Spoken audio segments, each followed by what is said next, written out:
pa lang, ang ganda na. Panalo na. So bakit kaya, ang tanong, bakit kaya ganito ang kulay ng dahon nila? Ba't kaya, Trek, ano kayang posibleng rason, Trek, bakit ganyan ang kulay ng dahon yan?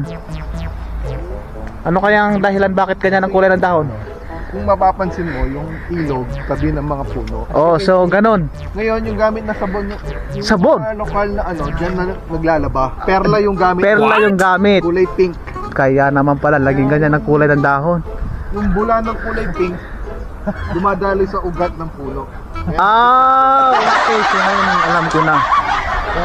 So hindi ko na kailangan mag-search sa Google kung bakit ganito ang kulay ng dahon ng puno ng mga to. Bakit?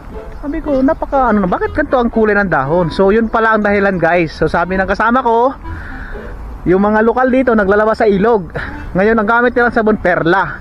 Ngayon yung nung perla na sabon, dumaloy sa ugat ng puno ng mga to, kaya naging ganito ang kulay dahil sa perla na sabon. Trek, salamat sa information, Trek. Salamat. Maya Trek, tatanungin pa kita, Trek, kung ano yung mga kung ano pa yung mga mahalagang katanungan na dapat mo ring sasagutin, Trek. Damig. Ano? So silip